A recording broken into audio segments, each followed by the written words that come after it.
Assalamualaikum warahmatullahi wabarakatuh.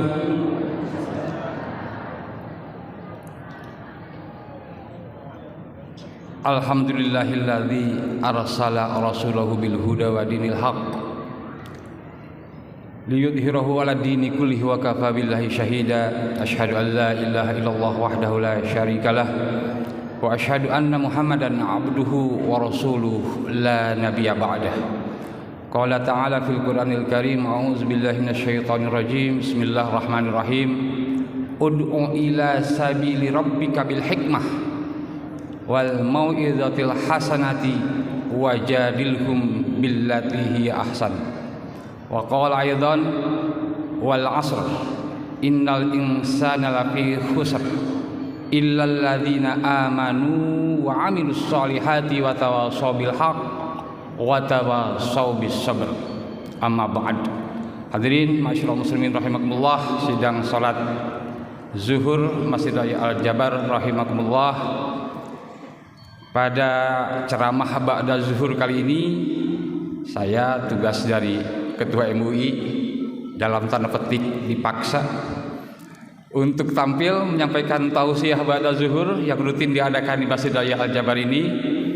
Dan sebagai praktisi media, praktisi multimedia, saya akan sampaikan soal dakwah digital, Pak. Dakwah melalui perangkat elektronik dan koneksi internet. Setiap kita sekarang bawa HP ini, hampir semuanya. Anak kecil juga bawa, ikut bapaknya. Sebelum sholat matiin HP atau tutup HP, kunci HP, habis sholat likum-likum kiri kanan langsung HP. Apalagi kalau HP-nya bunyi terus sepanjang kita sedang sholat. Karenanya diimbau, termasuk tadi oleh announcer di Masjid Raya Al-Jabar, yang membawa HP dimatikan, gitu ya. Berarti dibunuh atau yang bawa HP dimatikan, kabur jamaah. Karena yang bawa HP dibunuh, gitu ya. Maksudnya yang membawa HP mohon HP-nya dimatikan atau mohon HP-nya dimatikan. Itu salah satu contoh kalimat logis. Nah, karena kita punya HP, di rumah juga ada laptop, ada komputer, maka dakwah ini mudah kita lakukan asal ada niat. Mari kita lihat dulu kenapa kita harus dakwah. 4 ayat ya. 1 An-Nahl 125, 3 lagi ayat dalam Quran surat Al-Asr menunjukkan kepada kita setiap muslim, setiap kita wajib berdakwah. Pak, Bu, dakwah itu bukan hanya kewajiban para ulama, para kiai, para dai, para penceramah, para ustadz. No. Tapi every single muslim wajib berdakwah. Setiap kita wajib berdakwah dengan cara sesuai dengan kemampuan masing-masing. Dan di era digital ini ada HP, ada internet, kewajiban melaksanakan dakwah akan semakin mudah. Mari kita lihat dulu kewajiban berdakwah. Dalam An-Nahl ayat 125. Ud'u ila sabili rabbik, serulah, ajaklah ke jalan Tuhanmu. Ajaklah berbuat baik, ajaklah sholat, zakat, puasa, haji bagi yang mampu, menaati aturan, jangan buang sampah sembarangan, jangan botram dalam masjid, isi saf terdepan. Itu termasuk ila sabili rabbik, mengajak orang lain ke jalan Tuhan, menaati syariat Islam. Bil hikmati, dengan hikmah, dengan bijak, dengan pengajaran, dengan pengetahuan, dengan pedoman syariat Islam, dengan ilmu. Dan jangan lupa sesuaikan dengan situasi dan kondisi. Nah, nanti dakwah digital ini adalah bagian dari pelaksanaan dakwah bil hikmah. Wal mau'idatil hasanah, dan kasih nasihat yang baik. Para satpam di luar, pintu masuk, pintu keluar, kasih nasihat kepada jamaah, ibu, bapak, mohon sandalnya, sepatunya dilepas di luar area batas suci. Sebagian ada dalam tanda petik anu bandel, tengah dangu. Tanya ke satpam, Pak Satpam itu mohon Pak cina sesah. Dan ketika kita mengingatkan sesama pengunjung dengan bil hikmah, dengan mau'izah hasanah, itu bagian dari dakwah, menaati aturan. Karena Allah juga memerintahkan kita untuk taat pada aturan. Atiullaha wa atiur rasula wa ulil amri minkum. Taatilah Allah, Rasul, dan ulil amri. Ulil amri teh saha? Ya pemerintah, RT, RW, camat, lurah, DKM, pengurus masjid, semuanya ulil amri. Yang ngurus keperluan kita, yang ngurus permasalahan kita itu ulil amri, yang berwenang, yang punya otoritas. Taati, kalau tidak kacau. Masjid ini beberapa kali ditutup karena kekacauan, ketidaktaatan. Ya mungkin juga pengurus juga sih ada, ya belum optimal, pengunjung tidak taat, kekacauan terjadi. Wajadilhum billatihi ahsan, dan berdebatlah kalau perlu berdebat dengan argumentasi yang lebih baik. Jadi ayat yang pertama tadi, ud'u ila sabil rabbik, menunjukkan perintah supaya kita berdakwah. Yang kedua, Quran surat Al-Asr, wal asr, demi masa. Surat Al-Asr ini menurut asbabun nuzulnya adalah orang kafir jahiliyah dulu kalau sore-sore itu suka nongkrong. Macam kita lah, sore-sore habis asar jam 4 sampai maghrib gitu, nongkrong-nongkrong, ngobrol-ngobrol, dan mereka saling membanggakan diri dengan keturunannya, dengan prestasi anaknya, dengan hartanya, dengan pokoknya berbangga-bangga diri dengan raihan prestasi duniawi. Kalau kita mah sekarang berbangga-bangganya bukan kongkow-kongkow sore-sore, tapi di medsos kita. Nah, ketika ngobrol sore-sore itu sering terjadi perselisihan yang berakibat pada perkelahian. Jadi garlut, ngobrol jadi gelut. Sering terjadi karena saling sombong. Kemudian sebagian mereka mengatakan, sial nih waktu sore ini. Waktu sore ini sial ini. Terjadi pertumpahan darah. Turunlah ayat wal asr, demi waktu asar, demi masa, demi waktu. Innal insana lafi khusr. Semua manusia celaka, semua manusia sial, semua manusia rugi. Allah menegaskan, semuanya rugi hidupnya, celaka. Illal ladzina amanu, kecuali satu orang yang beriman. Tidak cukup iman, wa amilus sholihat,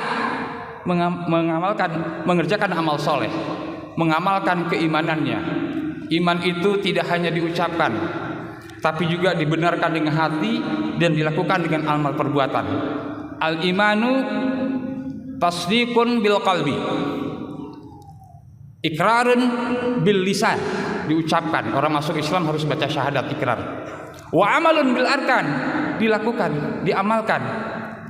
Selain amal soleh, amanu wa amilus solihat, Allah melanjutkan firman-Nya, wa tawassaw bil haq wa tawassaw bis sabr. Jadi yang ketiga setelah iman, amal soleh adalah dakwah.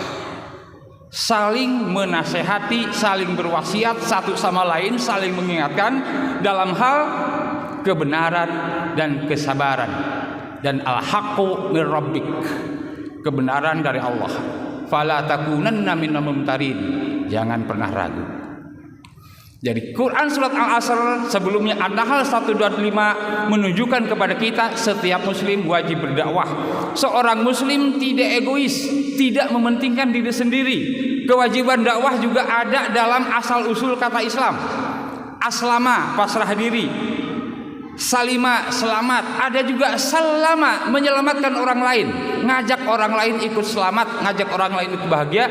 Itu termasuk kewajiban seorang muslim, dakwah.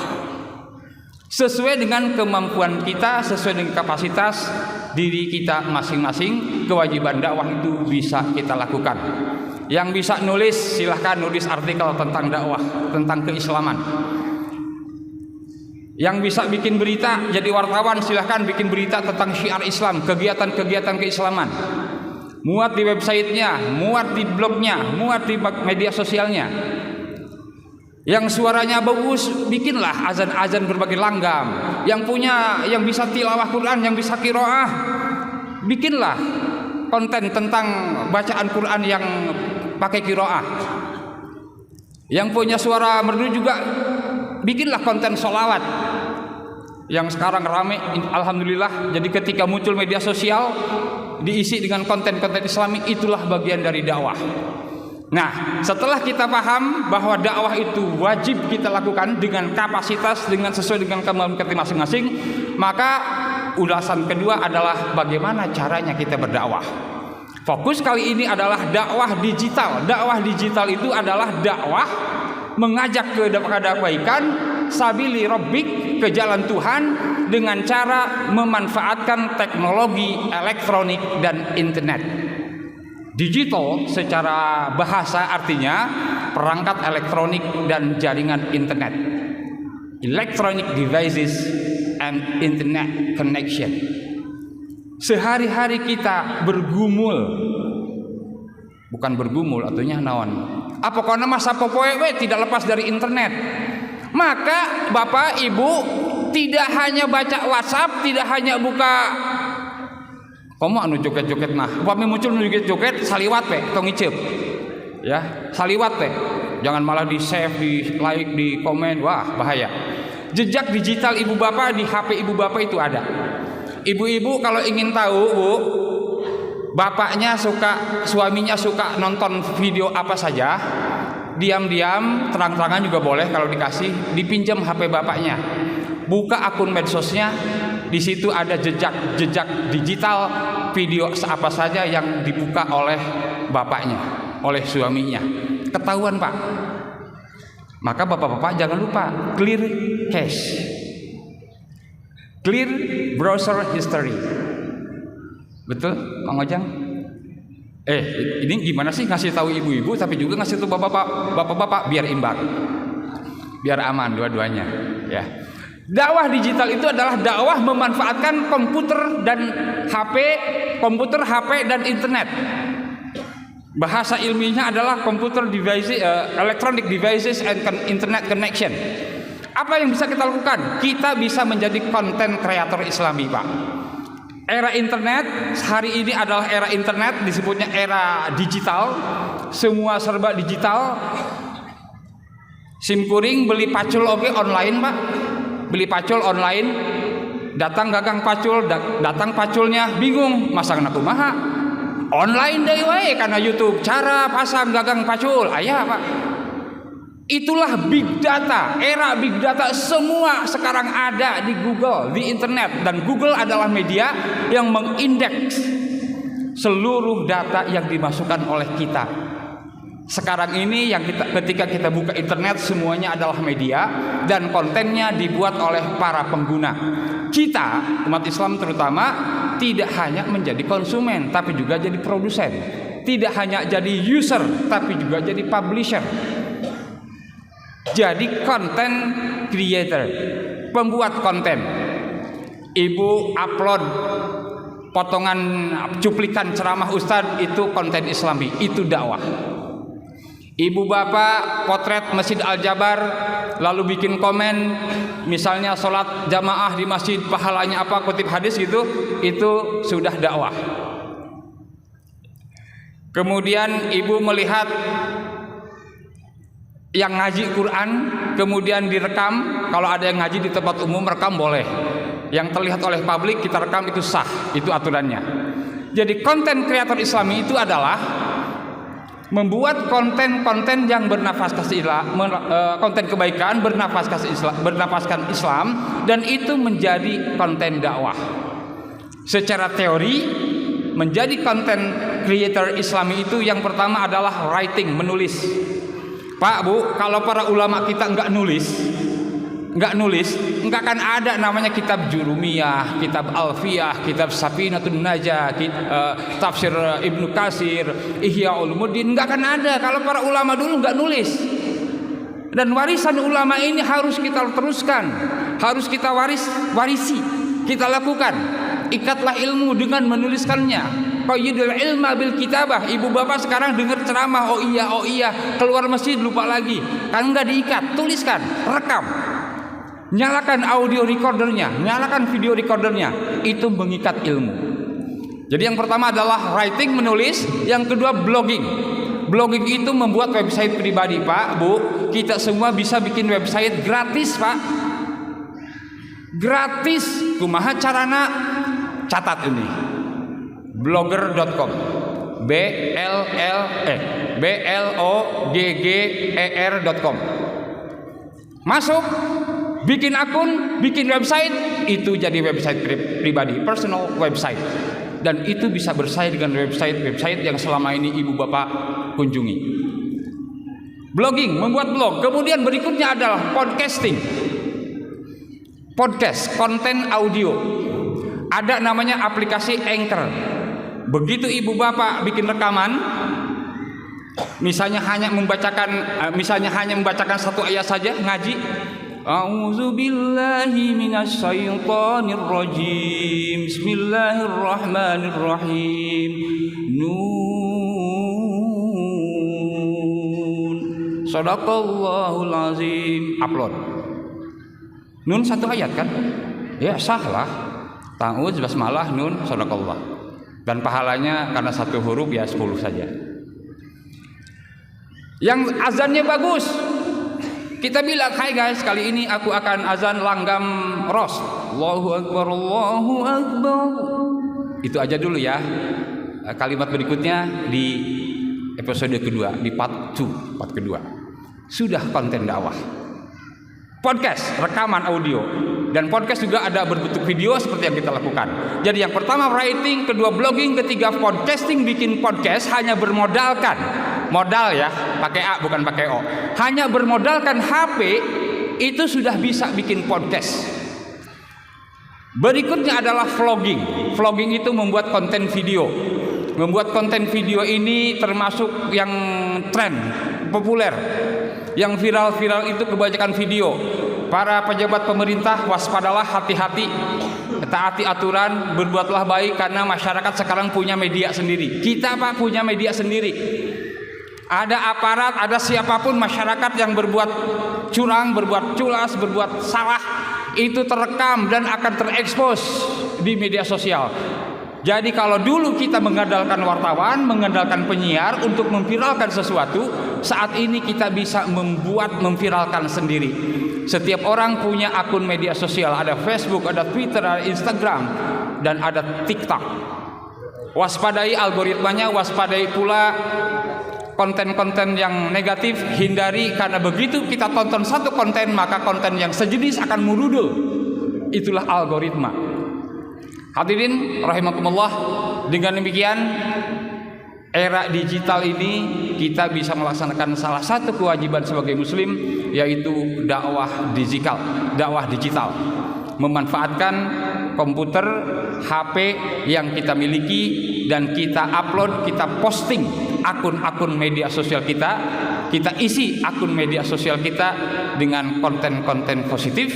Mudah-mudahan Allah senantiasa memberikan kita kekuatan supaya kita berketetapan dalam keimanan Islam, supaya kita bisa melaksanakan kewajiban sebagai muslim sebagaimana disebutkan dalam ayat tadi, dan kita bismillah melakukan dakwah digital. Demikian yang bisa saya sampaikan, kurang lebihnya mohon maaf. Wassalamualaikum warahmatullahi wabarakatuh.